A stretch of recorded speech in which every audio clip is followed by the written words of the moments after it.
figured I may as well try and do something silly to ruin a nice run otherwise. Today what I'm actually doing is I'm not going to teach you how to play a Chet Atkins song. I'm going to teach you how to learn a Chet Atkins song. I've had quite a few students come to me here or speak to me online about, not being able to play Chet stuff. It's eluded them for various reasons.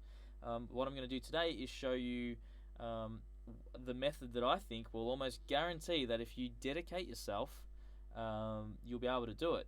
And by the way, that's a no money back guarantee. If you can't do it after watching this video, you get no money back. You're probably not paying anything anyway, so it's a pretty good deal. Okay, so now the part that I'm going to show you on the paper here is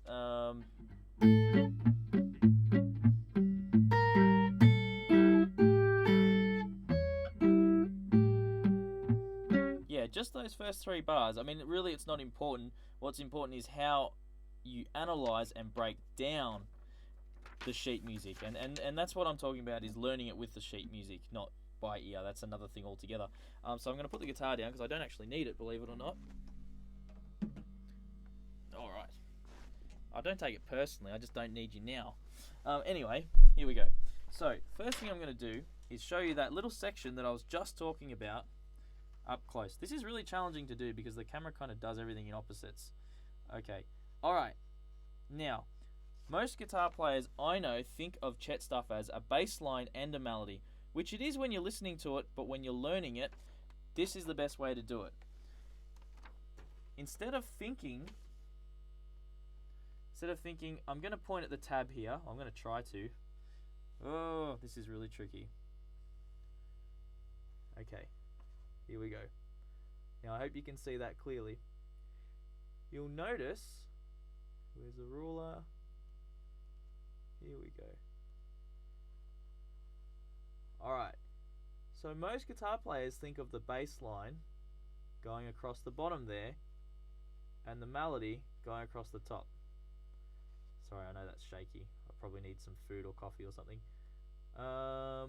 Yeah, most guitar players think of the bass line going across like that, and then they think of the melody going across as well, and that's how they try and learn it, which basically you're trying to do 2 things at once, which is very difficult.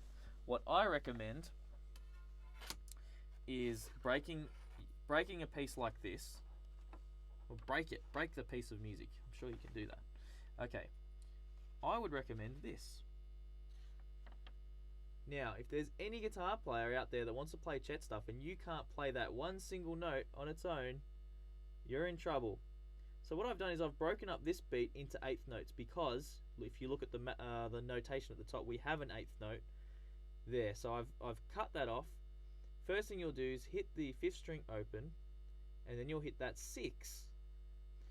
Now anyone can do that. That's easy. Obviously, forming your left hand correctly to capture all this is something you need to work on with different voicings, or planning ahead, but with a bit of persistence that's fairly achievable, and for established guitar player it should be.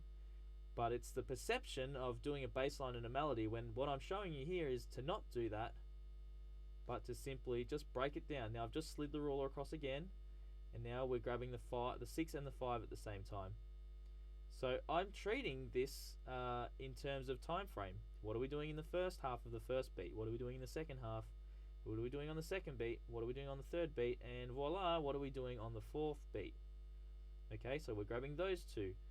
So I think vertically, instead of here's the melody, here's the bass line. I'm just going, hey, let's play this, then let's play that, then let's play this, then let's play these together, and then let's play those together.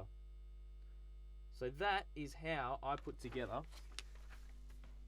a Chet song. That's how I do it. It works with everything.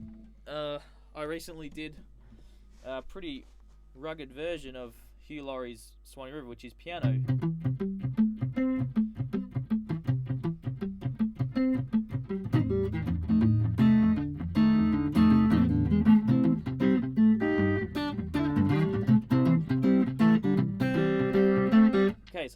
idea, but again, I did the same thing. I just placed everything. So I just thought with this note I'm doing this, and with that note I'm doing... You get the idea. Okay, so the next thing I'm going to show you that presents as a very big challenge in this kind of music is at points in time when we're doing something like a pull-off or a hammer-on, and we're trying to land that with a thumb strike, it can be very difficult. It's very common in banjo, but so let's take this for example.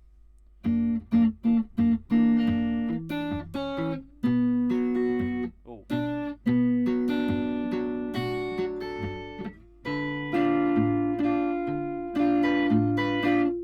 Okay, I'll do that last bit again. This is the bit we're going to focus on. Alright, hear that pull off? Now, how do you coordinate? How does that coordinate with the thumb? Well, what I do is I'll practice that bit over and over again. Once I've broken it down and learnt it, slowly.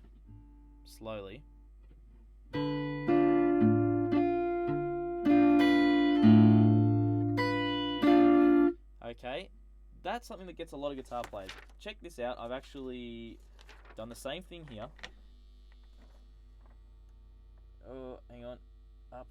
Yep, there we go. Okay, so that there is the very bar I'm playing right now.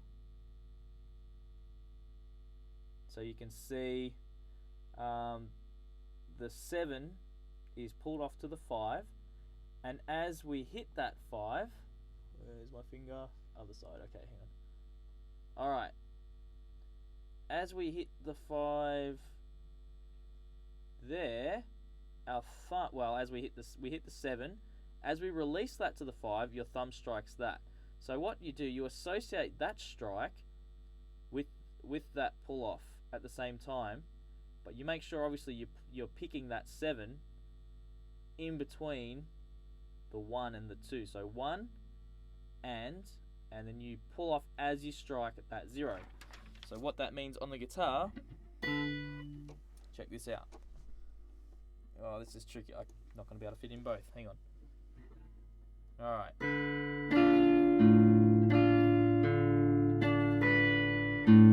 See that? Nothing's happening with those fingers, and that's what confuses people, but you just... They're two separate things. That's what you want to practice.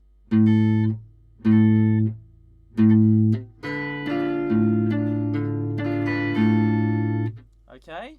So there's another example. Sometimes it can be the other way around. You might do something like...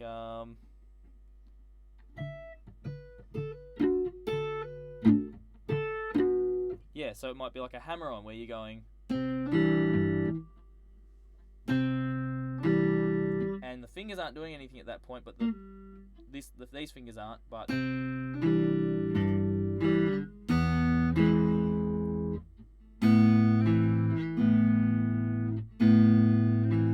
Okay, so I'm sticking those fingers out so you can see they're not doing anything, but as that thumb strikes, I'm hammering on.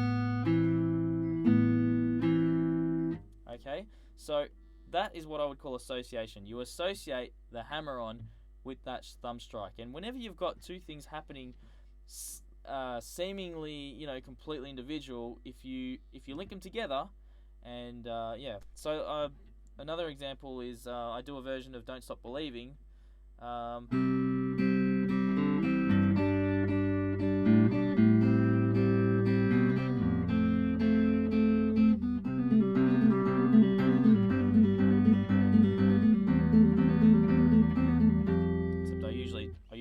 Capo. But that's actually not as hard as it looks, because what I worked out was I want to associate these two, and then nothing until my thumb doesn't do anything until I return to that first finger.